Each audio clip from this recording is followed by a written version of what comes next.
Virginie Negretto, en charge de l'activité training et programme de leadership.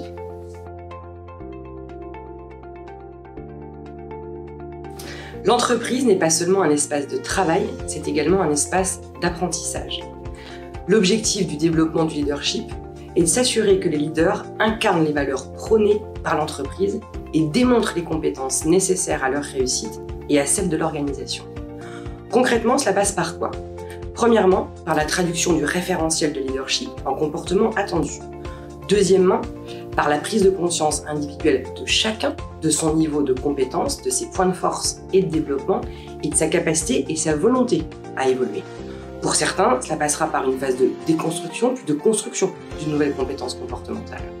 Troisièmement, cela passe aussi par la création d'un groupe de pairs pour travailler l'évolution des comportements, les ancrer dans le temps et leur permettre de partager un langage commun, des valeurs communes.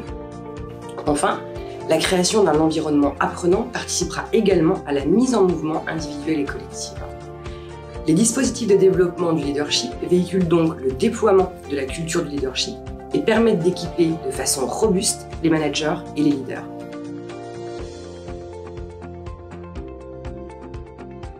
Pour cela, les programmes de développement doivent répondre de façon opérationnelle à 3 niveaux de besoins.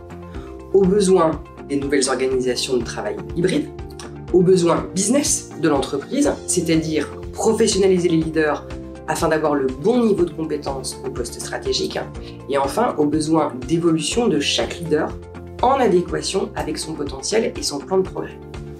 Et cela ne fonctionne qu'à partir du moment où l'entreprise et le collaborateur s'engagent mutuellement.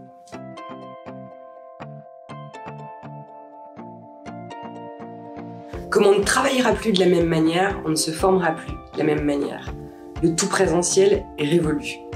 La situation que nous avons vécue nous a permis d'expérimenter différentes modalités de formation, notamment le distanciel synchrone et le distanciel asynchrone.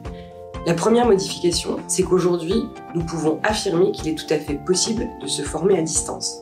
Les interactions sont riches et permettent une réelle évolution des compétences. Et cette modalité fait écho à la réalité quotidienne des leaders et des managers. La seconde, ce sont les temps de formation. Mobiliser des leaders durant des journées entières devient difficile. Des formats plus courts, de 1h30 à 2h, axés sur la pratique, répondent aux besoins actuels. Ils sont plus faciles à mettre en place et permettent un réel impact.